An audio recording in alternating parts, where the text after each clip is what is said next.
The world turns, and with each turn, a change. And each change makes it more complex, unpredictable, enigmatic. The world keeps turning. And from the Pellicer and Heredia practice, we anticipate everything that is going to happen. Brexit, artificial intelligence, new commercial borders, legal tech.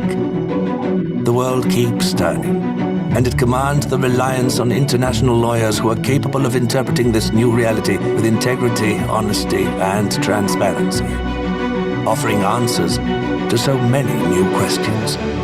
Whatever it is, ask us. At Pellicer and Heredia, we know how.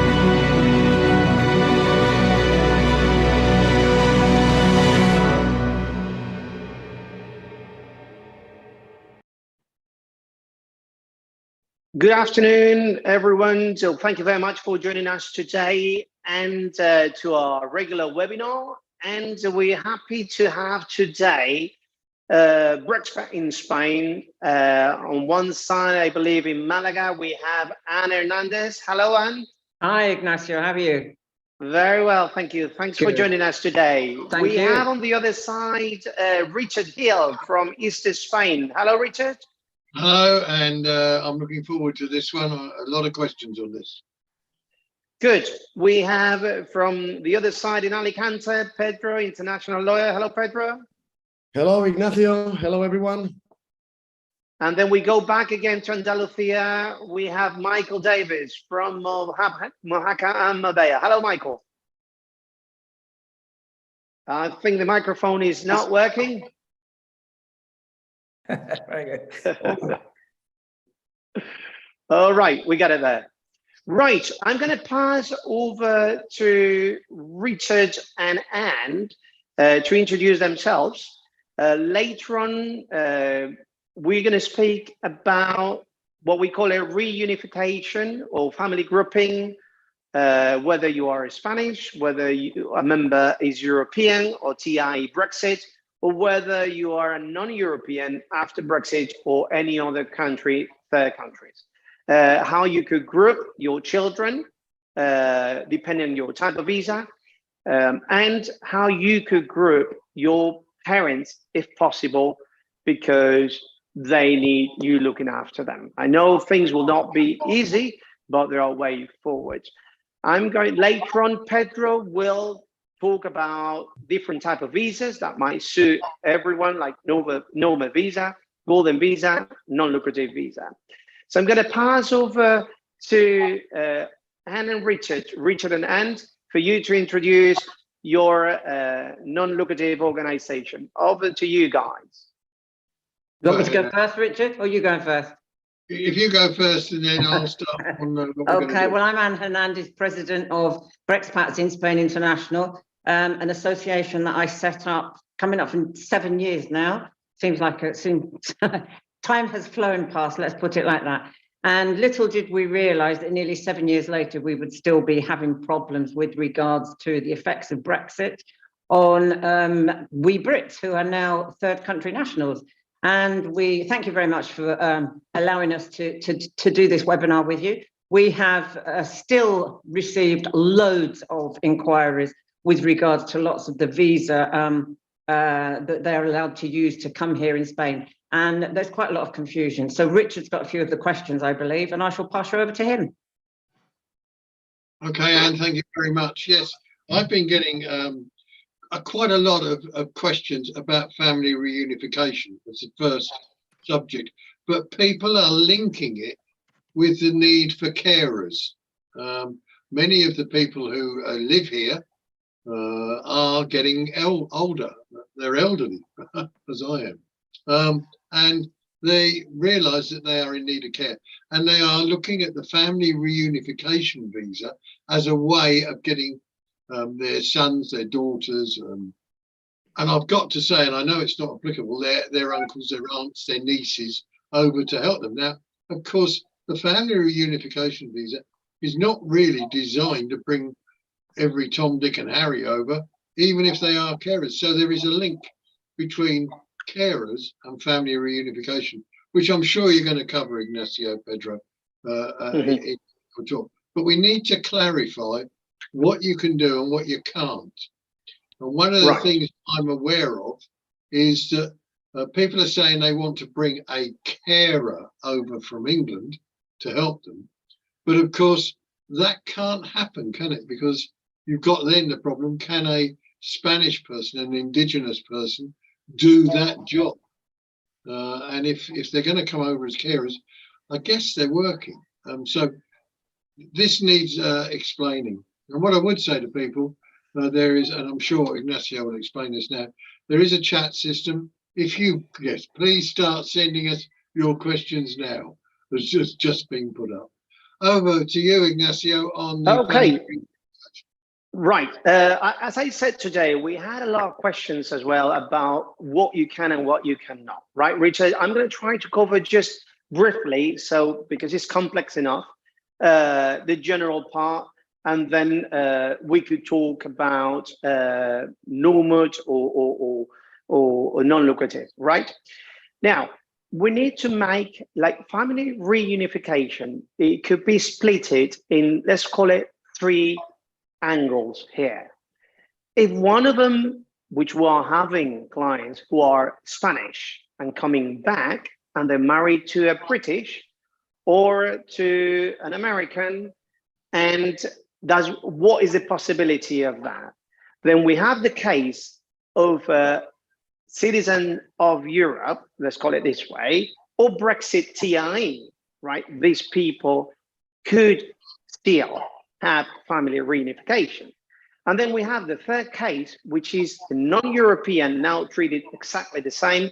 So those who never managed to get a TIE, Brexit TIE, or Americans, Australian, etc., etc., etc. Okay, right. We can have the easiest way, and I know probably will not be for a lot of people, if any of the expats are married to an Spaniard. Okay, that is very easy to do family grouping. Let's call it the wife or the children. Okay, in this case, children below 21, and even ascendants, which are more than 65 or less than 65, but you're really supporting them. Here is a difficult one, proving that you're supporting your parents. I know one of the cases will be I want to bring my parents in and I will look after them. This is a scenario, Richard, that will be the way forward, not the other way around, okay?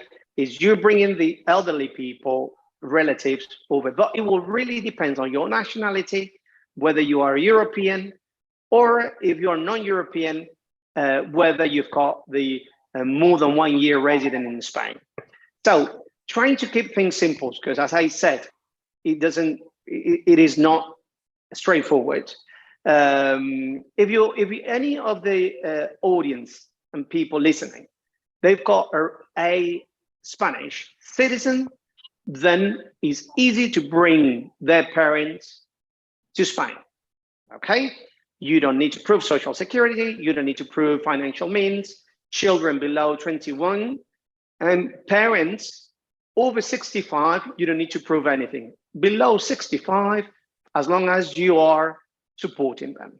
Okay, so we are done with the easy one. Let's say option number 2, TIE Brexit or family member of the European Union.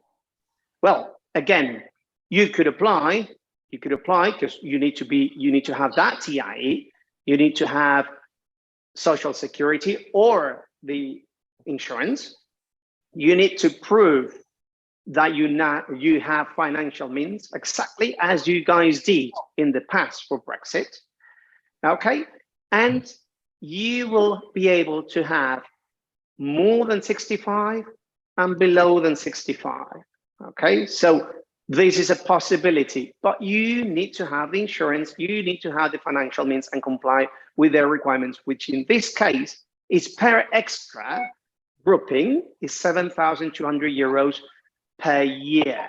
And this is general in Spain. Again, Richard, and probably the Extranjería office in Malaga or Mijas or over there, they tell you, no, here, this is what we call it, because there is nothing specific is what they call the EPREM and the percentage. So they do their criteria, but I'm trying to be general. And now the hard one is the case number 3, which is for those of you who never had a TIE Brexit, okay? And for those of you who are starting now. This doesn't apply to visas like Golden Visa or Nomad Visa or Startups Law or these specific types, okay? I'm talking about just general visas except for the new law coming, okay? So I'm talking about grouping again, right? They will ask you, so what is the situation here with a non-European? Let's say you already have your non-lucrative visa, you have renewed more than a year, and then you want to bring your child. Okay, that's good, but you will still need the social security, you still need to have the financial means. And the big question here, Richard and Helen, will be, what about my parents? Well, if they are over 65, you could bring them in, but again, you need to only be able to do it if you're here more than ascendance is more than 5 years, so permanente, right? Well, larga duración, what we call it here, right? So those who are more than 5 years, they will be able to bring their parents in. But descendants more than 1 year, having, let's say, the non-lucrative visa, you'll be able to bring your children or your spouse or husband, okay? With regards to financial means for the new European, every grouping that you add to the TIE, the non-European TIE, it will be an average of, you could budget 11,000 euros per year extra for the one that you're bringing. Let's say I'm bringing my mother over 65, I need to have that money in place, and me as a supporter, the resident, I need to have the same amount in the account. As you can see, at the moment, depending on your connections, your roots, and your marital status, it will make a big difference. It will make a big difference about family reunification. Bringing your child over, depending whether it's 18 or 21, so in different cases. And the key of the case, this is what we get, I'm sure Michael and Pedro will say later on, people living in Spain, but they want to bring their parents in, okay? This is what I could tell you. Now, with regards to the question that Richard brought up about carers, I understand that a carer is just an employee, Richard, isn't it? A carer will be somebody working for the family, correct? Is that basically a scenario, or is it just somebody who come and leave? Because there is nothing like that to bring carers, as you just said before. But you could organize it through family. Family is easier than carers. Carers, as a professional point of view, they need to have a work visa, right? Or if they are European, obviously, you know, that's straightforward. So you could guess here that the easiest option for carers is bringing family members in, or bring people with the green card or the TI that they're able to work for people. Otherwise, they could only come with a non-lucrative visa and just live and support, but probably these people might not meet the requirements because you know how it works with a non-lucrative visa. Right, that's basically very brief. And yeah, if you want to say something about this, Richard, or yeah, we will leave the questions for later on. No, it's just a quick clarification.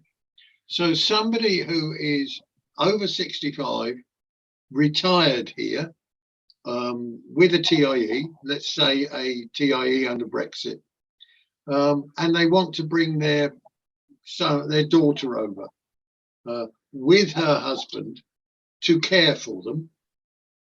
Yeah, so they want to bring their daughter with her husband over to look after them because they become ill. No, that won't happen, because the TIE Brexit, they could bring their children if they are obviously below a certain age.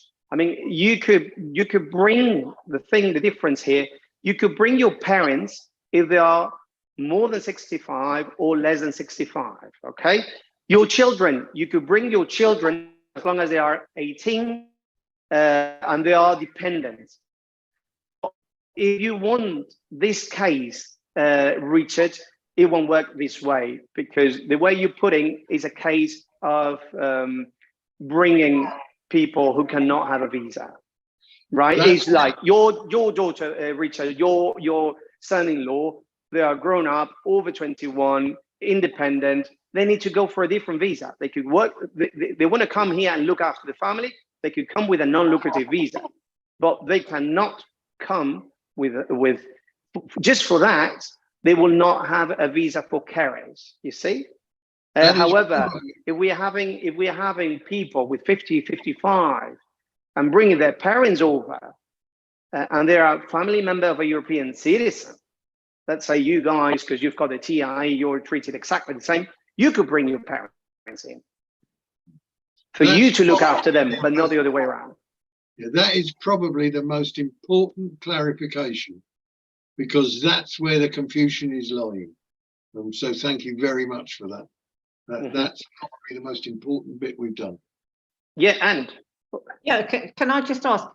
So if you want to, if you become ill, for example, here, and a child is prepared to come over, let's say they don't work or they don't need to work, they can come over and care for you.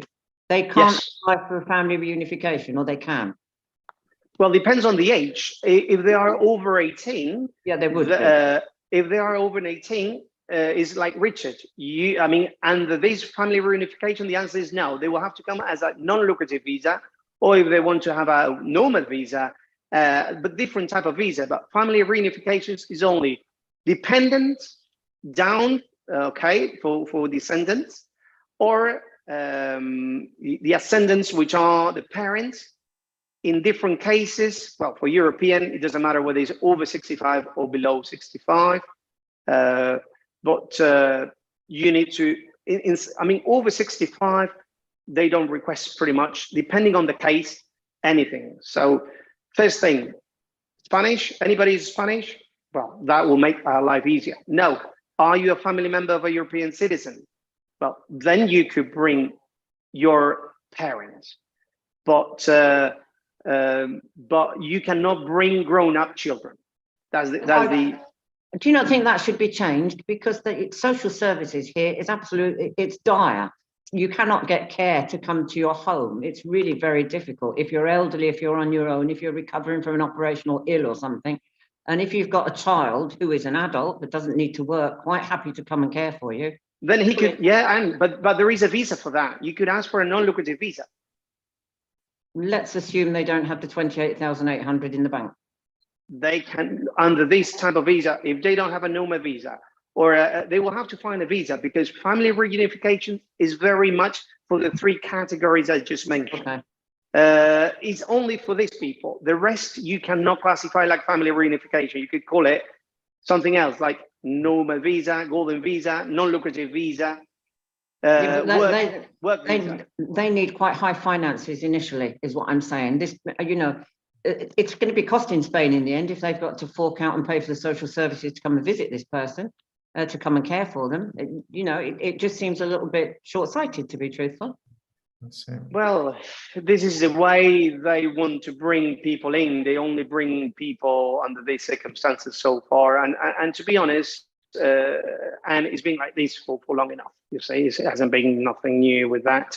Is they prefer these people to hire somebody from here, and if it's family, there is a gap. You don't have a visa. If you don't have money, I think if the parents have money, then you can work on a non-lucrative visa.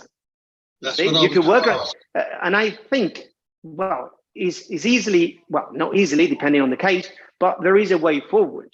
Okay, if the children have financial means.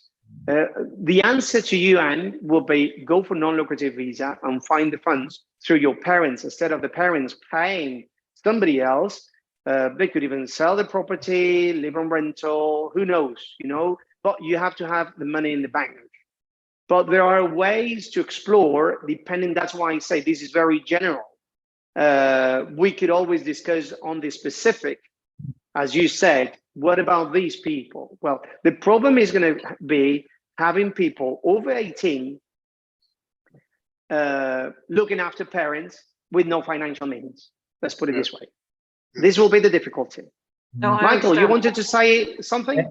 Yes, because I mean that what Anna's just brought up, I think that is the most problematic situation is a person, widower on her own, not much money, so otherwise so we can't do something. He's trying to get you, so they're the ones that need the help. They've got their kid back in the UK, not working. They call him the kid, but he's 30. So that's the person that really needs the carer, and they can't get one. I've heard that the Spanish administration, they have detected this problem. They know it's a mega problem. The thing is, it's the loophole it would create for it to be abused while they haven't sorted it out.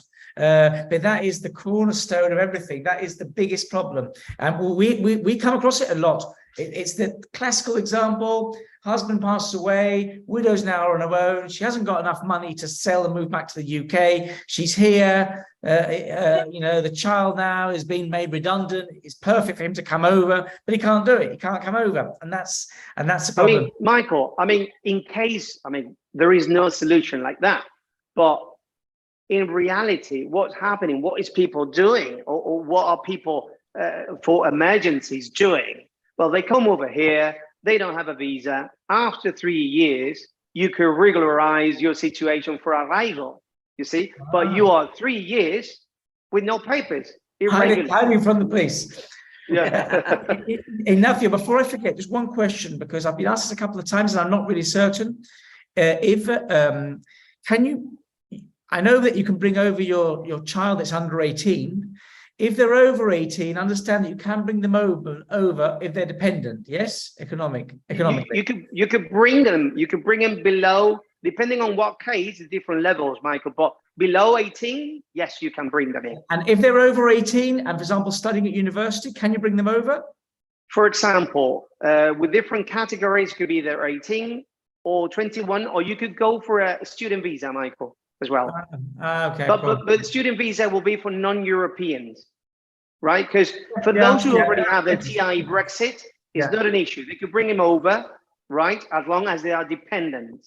If they're not dependent, that's another loophole, Michael, because... but dependent up to 18, it's clear. Over 18, are they allowed to come over if they're, for example, still studying at university and you've got to pay for them, or not? Is there no...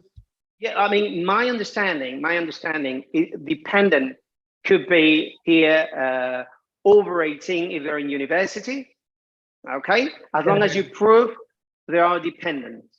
That's the key of the case here for Europeans. So the ones with TI Brexit and the one with or Spanish family members, or TI Brexit, or family member of a European citizen, I don't see that a problem bringing children in.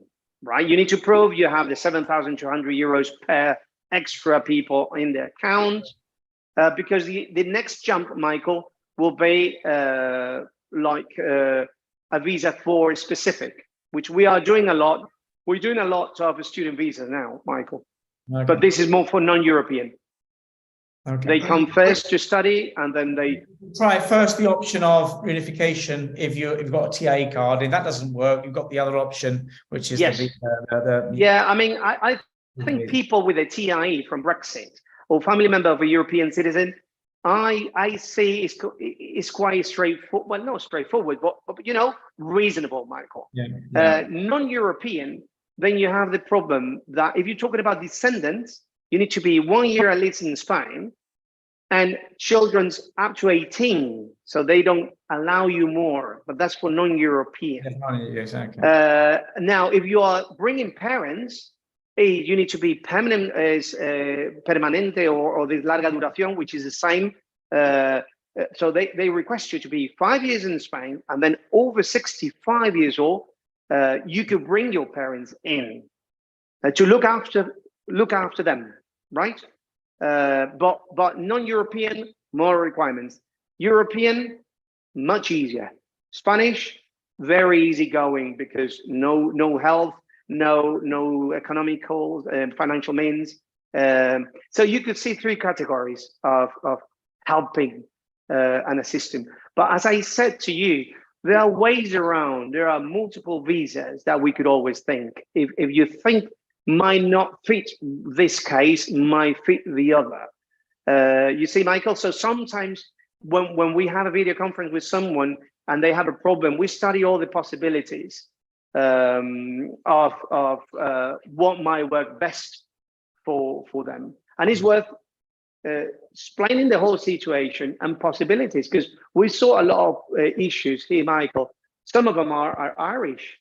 And then you start saying, well, here's a family member of a European citizen. Then you get the wife, then you get the children, you know, and it's much easier. And then you have the 5 years with the family members of a European citizen. You've got 5 years without renewing. With a non-European, you have the 1 year, the 2 years, 2 years and 5. So, anyway, yeah, Richard. I'm dealing with an issue at the moment of parents over here who left their son, aged 40, in the UK. The son has Down syndrome and was being looked after by a relative. That relative has died. They now need to get that son over because he is dependent on their care. But that's medical. And they're living in Spain? Yeah, they live in Spain. They've got residencia. And who's the person in charge of that? He just passed away? Sorry, say that again. The person who was looking after or he was dependent of passed away, you mean? Yeah, it was another son of theirs. In other words, his brother. But well, he's a dependent, and that other brother is European or non-European? British. British with a TI or without TI? They were in England. They're in England. They were in England. I think there is a way around, Richard, because he's a dependent, yes. and because of this person is already root in Spain. I think I'll speak to Carmen now because she's here on the forum. For those who are dependent with no person in charge, there is a way of grouping. Okay, thank you for that. There's a lot of questions coming in, Ignacio. Sorry, a lot of questions. I know. I'm going to pass over to Pedro briefly to talk a little bit, just 5 minutes, about a little bit of non-lucrative, golden, and nomad in case applicable. Okay, and then we'll just jump and try to run through hundreds of questions if we can. Over to you, Pedro. And the microphone, yes.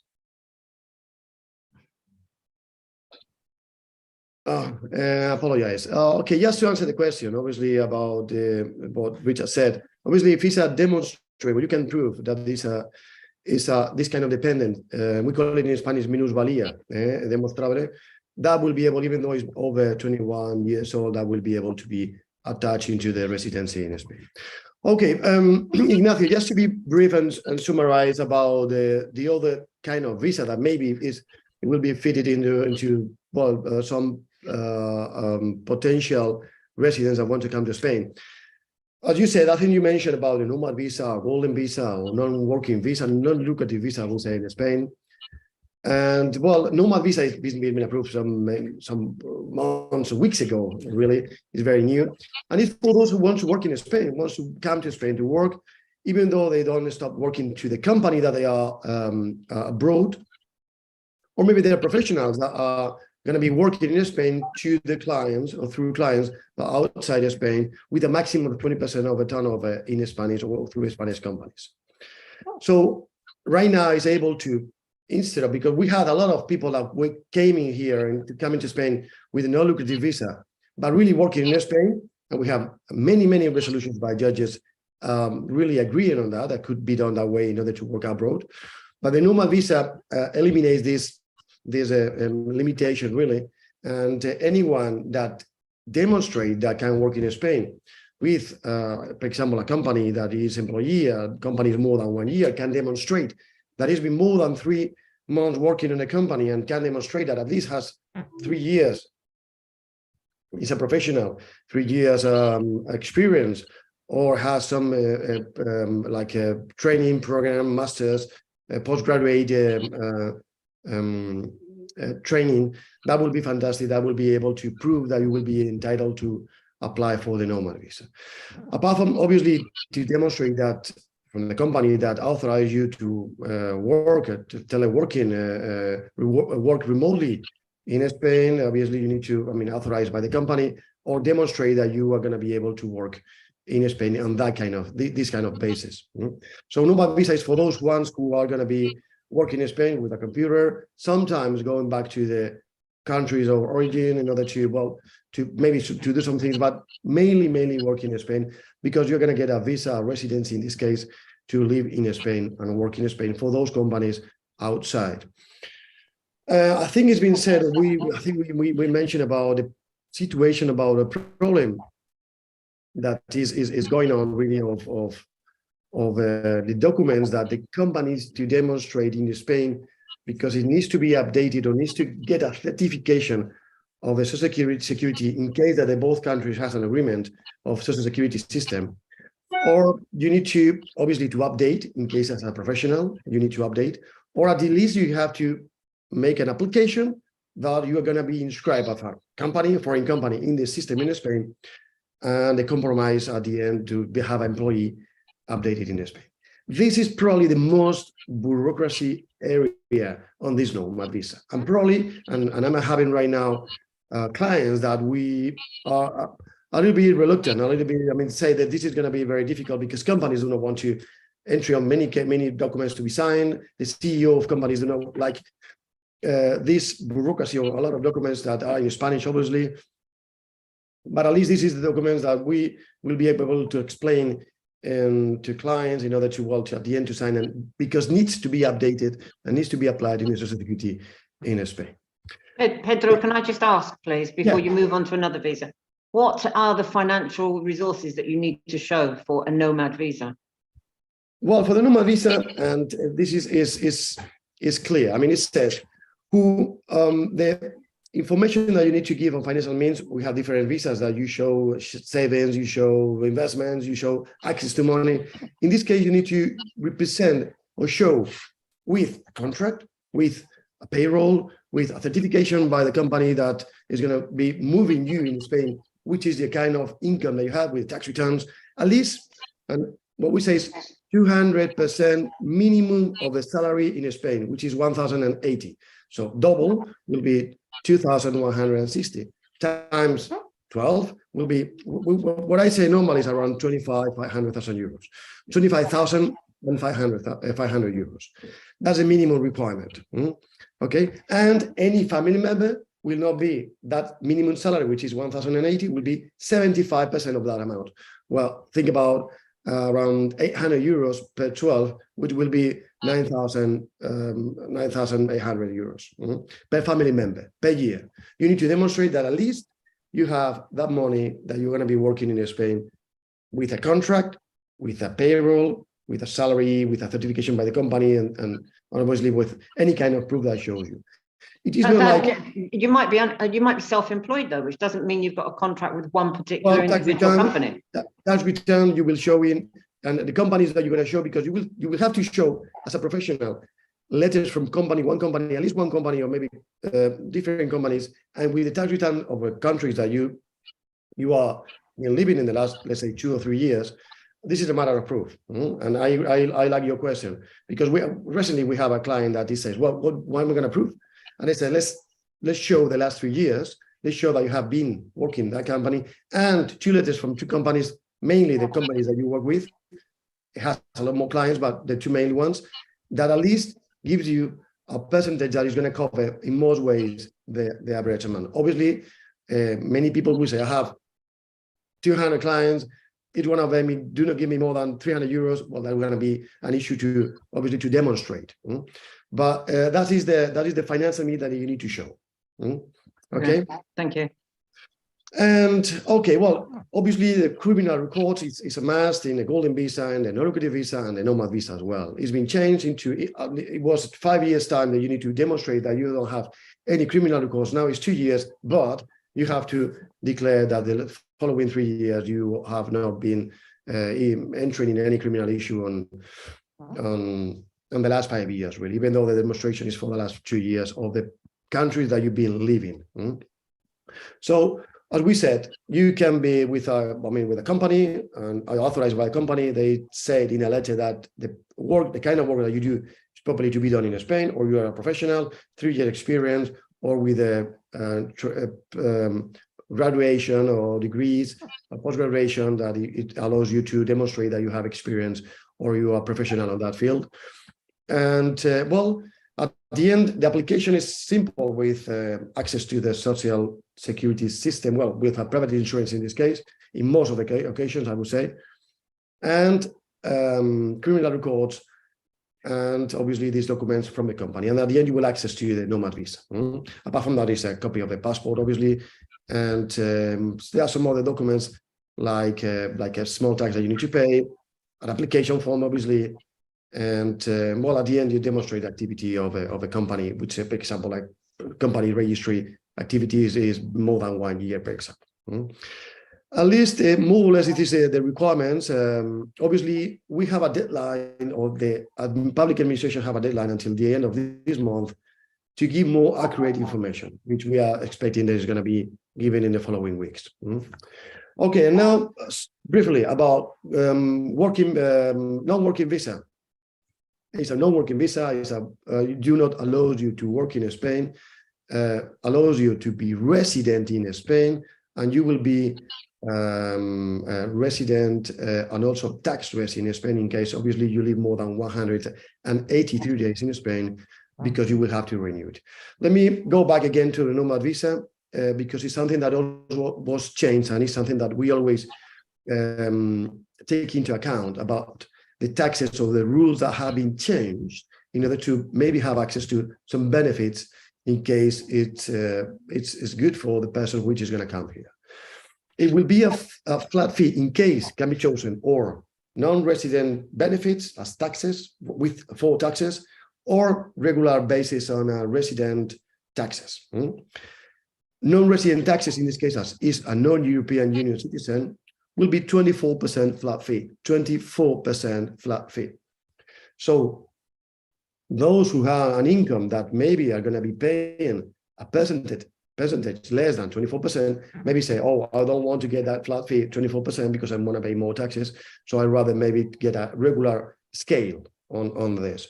But maybe also, if you get this benefit of the 24%, you also get some other benefits, like you will not have to demonstrate about anything about wealth tax, which in this case, in Valencia region, where we are, or Catalonia, or some many regions, except Andalusia, where is Anne or Michael, or Madrid, that is not a problem at this time.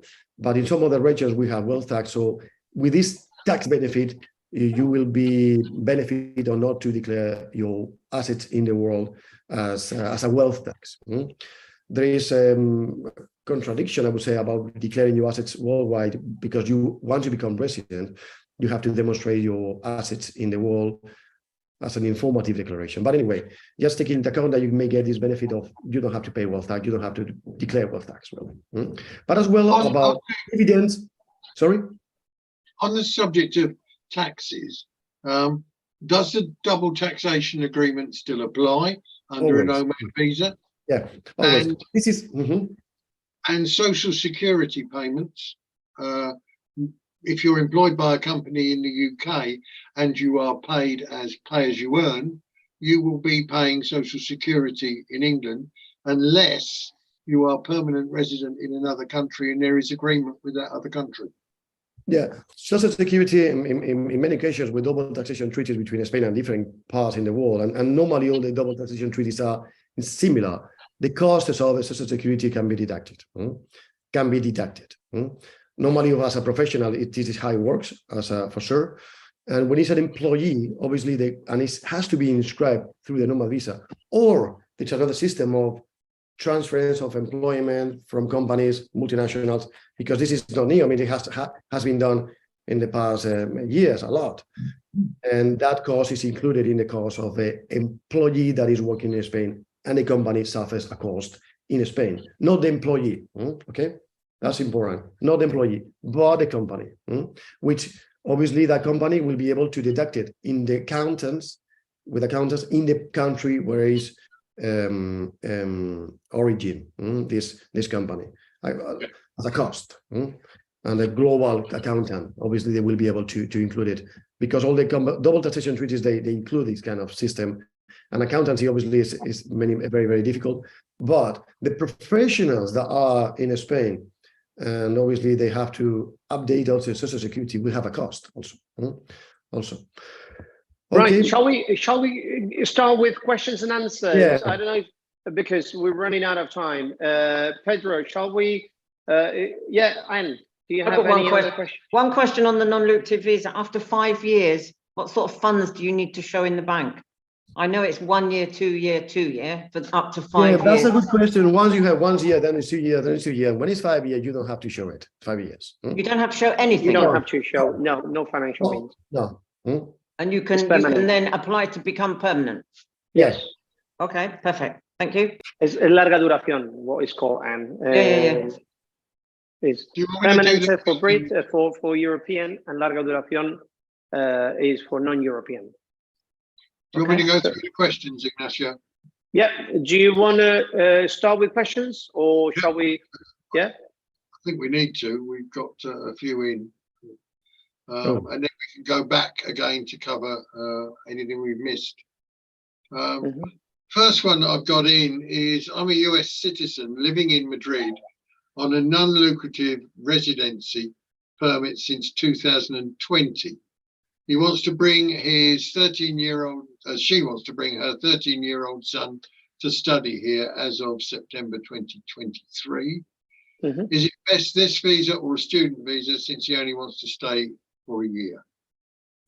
Right. It's a good question here, because he could get it either way. He could apply for a student visa, or he could do the groupings. The benefit of the grouping visa here, I think you mentioned, Richard, he's been here for more than 2 years. Yeah, I think you mentioned that.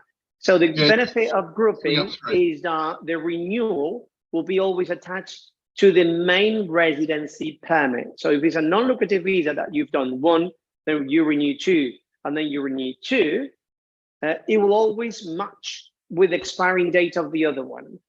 The student visa is just limited. Okay, so he could either try both routes. I would probably go with the non-lucrative visa grouping, as I said, because you have more opportunities. Because normally, if they come with a student visa for a year, it's very likely they would like to stay for another year. Probably. This is our experience, especially if you have your parents here. It's flexible. It's flexible. It's the flexibility of the NLV. Yes, I think it's a better one, the non-lucrative visa, because it is because with a student visa, Rita, you still need to have an average, I will tell you, of 12,000 euros per year in the bank, being is 1,000 euros, or to prove that you've paid the studies and you're able to live by yourself. Because, I mean, obviously, 13 years old is not over 18, so cannot live by themselves. Yeah.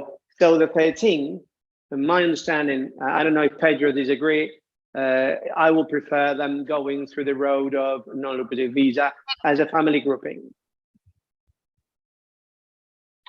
Okay, next question. Yeah. My husband has just been granted his autonomo residence visa.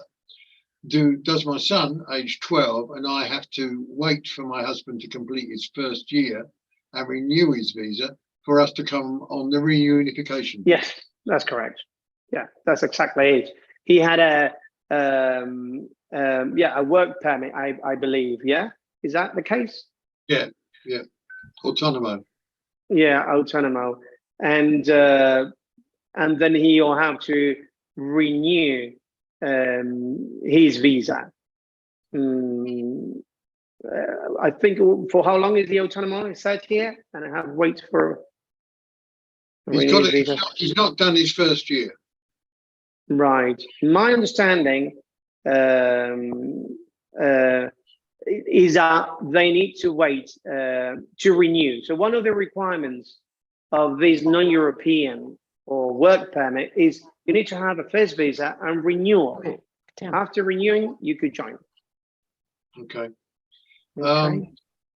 Next one from Rebecca, I think it is. Thank you for this webinar. I am an American with a golden visa. I would like to bring my 81-year-old parents from California. When and how will I be able to do that?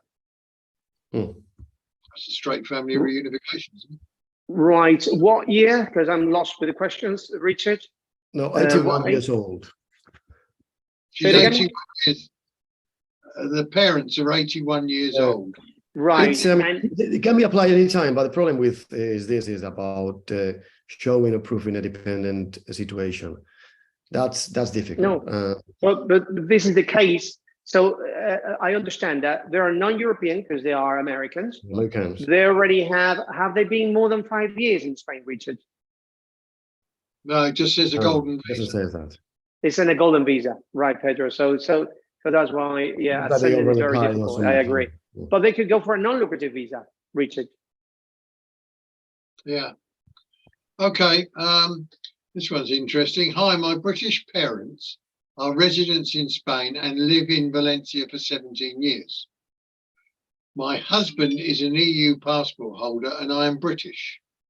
We intend to move to Spain and live with parents to care for them as they are getting older now in their 70s. So this family reunification does not apply, or does it? Right. Just trying to explain who holds the TI. Husband has a EU passport, it says. One of them has an EU passport. Right. So we need to get him a residency permit first. And then once they are resident, they could bring their people in. But they are residents in Spain. The British parents are residents in Spain. It's the daughter's husband that has the EU passport. And they want to move to Spain to look after the parents. Yeah, but who needs to come? Just the husband, yeah? No, both. Well, but they have a EU passport. I mean, the rule would be just to get a residency by the EU passport and then a family member. That's simple as that. Yeah. Next question. We have been TIE resident Tobacco holders for a year and a half and are interested to see if our 20-year-old son can come to live here with us. What kind of visa can he get and how much money do we need to have in the bank? Bear in mind he's a 20-year-old son.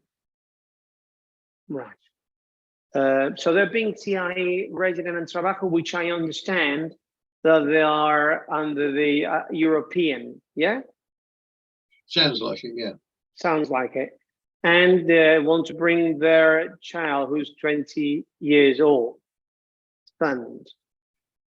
Right. I think the son, well, the question will be nationality. What nationality are they? Are they British? If they're British, my understanding is that the child will need to apply for a visa.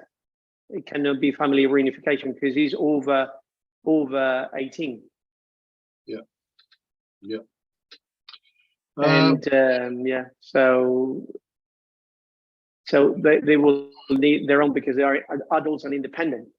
You see, I have a similar case that they are independent and they need to apply for their own. Yeah. Next question. Which is another loophole. Yeah. Can a non-EU citizen with TIE be covered under the family reunification visa and bring in wife and children below 18? Yes. Yeah, I like that. Nice, simple answer. Yeah. Next question. Is it 7,200 euro earnings per annum as was said earlier, or 7,200 euros in the bank, as just been said? Right. I think they're talking about the extra, the European family members. As you know, for the Europeans, they need to have an average of 9,000 euros during the year. Okay, you remember registering more than 3 months, having minimum 9,000, and then the extra member should have during the year 7,200. All these figures we're saying is generic. You will have your own fight with the Extranjería office individually, as Anna, you know, which one in Alicante they allow. I'm just telling you, for example, from our experience from Extranjería in Alicante, if you could show having in the bank that money or having that money coming through, like a solid amount, per extra attached family member is 7,200 per year. The easiest is to have it in the bank. Okay, thank you for that. Now, this next one is interesting because it comes back to the client that we discussed earlier. I have a 29-year-old autistic dependent child who has a diagnosis but doesn't receive benefits and works from home very part-time. Is dependent on a parent for survival, both financially and for support. Would that be allowed for family reunification? They will never be able to. He's a dependent, yeah. He's a dependent. Yeah, but even though he's 29 years old. Yes, he's a dependent. If a doctor's report says he's a dependent, yes. Yeah. Now, read a autistic dependent adult. This is going to sound the same question. The mother would like to apply for a residency via NLV or a golden visa. So they bring in the child and then the mother would come over on an NLV. That would be permitted, yes? Are you saying that the dependent goes first? I'm assuming. If that's the case, the answer is no. Right. And then after the mother. I thought you were talking about the autistic being in Spain. No, the autistic in England. Is in England, right. But he's a dependent, but we'll have to come, 2 of them together with the same visa. He will be a dependent and the family member will be the tutor or the guarantor of him. But both of them need to come with a visa and one will be covered as the dependent. So the mother could get the NLV, for instance. Yes. And bring him in as a dependent. That's perfect. Yeah, correct. I mean, it's the same like children. Exactly, they're dependent below 18. Well, if you have an illness that proves that you're a dependent, the answer is yes. Brilliant, thank you. That's clarified that one. Can you apply for permanent residency after 5 years on a digital nomad visa? That's for you, Pedro. I believe it's yes, permanent, but the microphone, Pedro. Yeah, permanent. Okay, let me just read it again. The question is, can you apply for permanent residency after 5 years? Is that right? Yes. Yeah. Okay. On a digital nomad visa. Nomad visa, when you apply for the nomad visa, it's a 1 year, and in case that you apply for, let's say, for residency, if you will have the right to stay in Spain, it's a maximum of 3 years. It could be less because it's just something that maybe the time of work you're going to work is, let's say, 2 years or 1 year. That's the residency. But the renewal, as you're saying, the rule says 2 years. Renewal of 2 years, not 5 years. The rule doesn't say anything more about that. We hope that during this month will be more accurate, or maybe saying something about that, about when it's going to come the 5 years time, or if it comes. At this time, it says every 2 years. Okay. Next, thank you, Pedro. Next question. Can I just come in on that? Yeah, go on. Nomad. You say renewal after 2 years, and we're still waiting for the finite details at the end of this month. Does that mean nobody can apply for this nomad visa? No. Obviously can be applied. What I'm saying is, let me repeat again.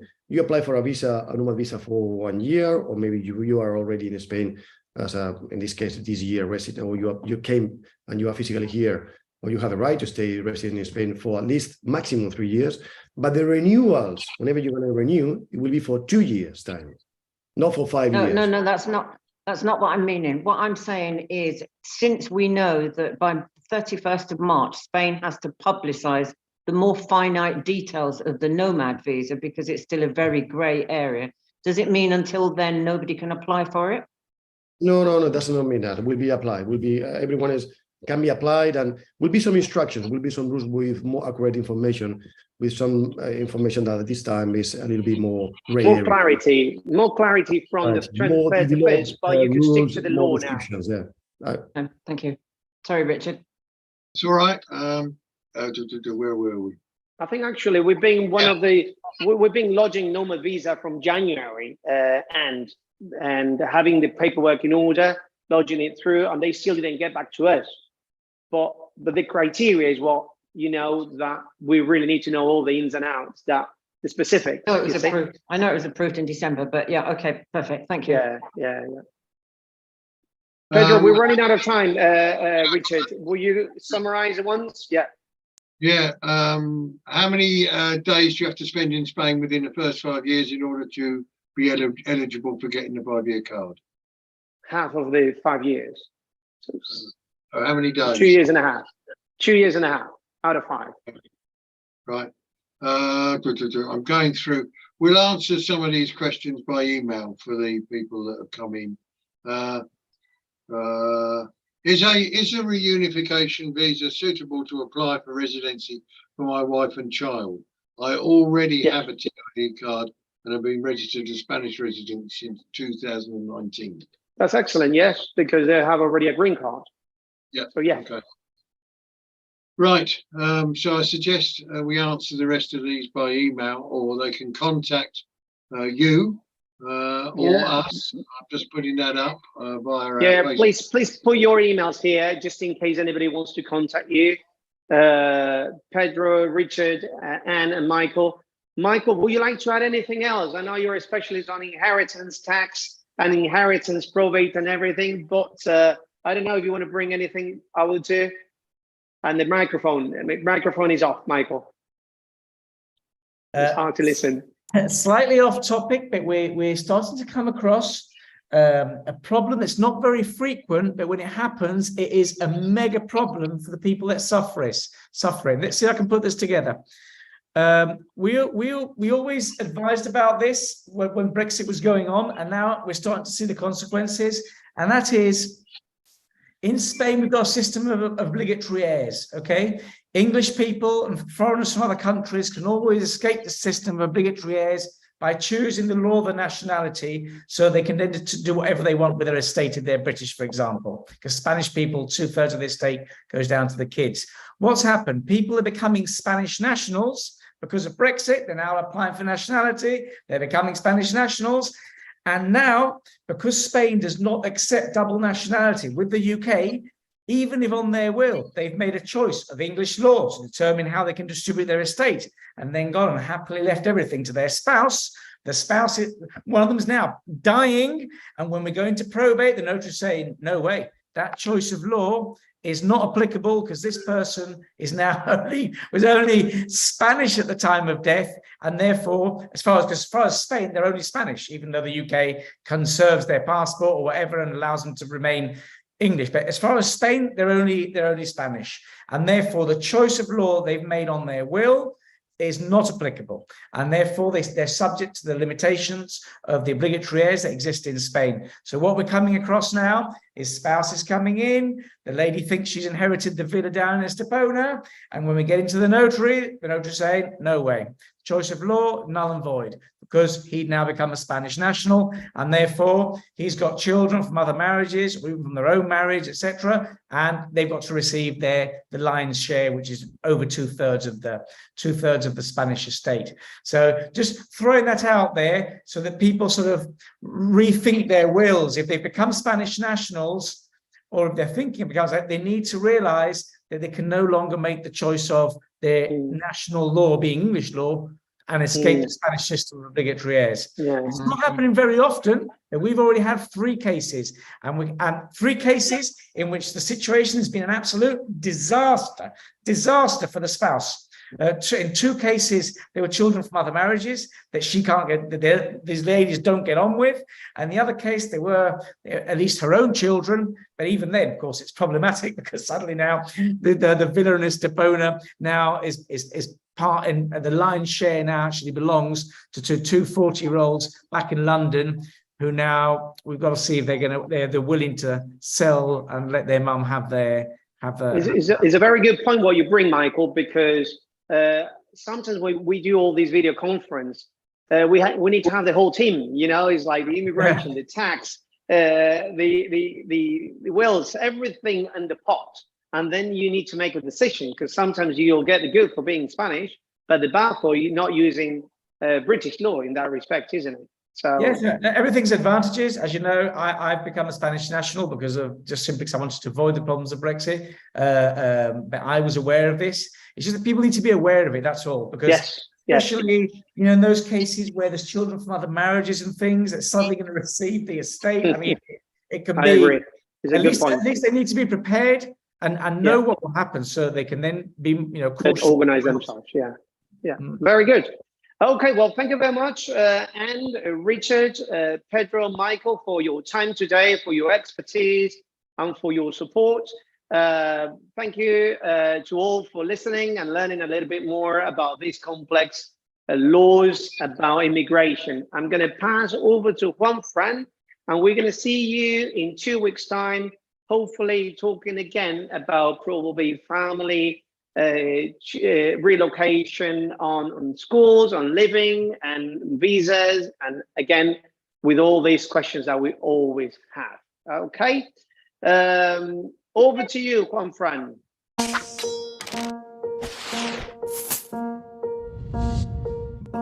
You're new to Spain and in need of legal help. When you are in a country that is foreign to you, you want someone who speaks your language, who understands you, and who will have an answer to all immigration and nationality matters. At Pellicer and Heredia, you can count on a specialist in international law and a multidisciplinary team that can help you handle all the necessary formalities. Do you want to take advantage of the Golden Visa program? We will help you obtain the residence visa for investors through the purchase of a property or via a business project that you're looking to develop in Spain. Do you need a residence permit? Obtain it for non-profit purposes or through family, work, study, research and training purposes. If, on the other hand, what you are looking for is a renewal, we take care of the whole process, so all you need to do is leave your fingerprint. We also deal with re-entry permits in the case that you want to leave and return to Spain. And of course, we help you obtain the certificate of registration as a European citizen, the foreigner's identity number, Spanish citizenship, and the certified translation of documents in all languages. Because at Pellicer and Heredia, we know that speaking your language is the only way to gain your confidence. Trust that we repay with 2 words: professionalism and commitment. Pellicer and Heredia, international lawyers.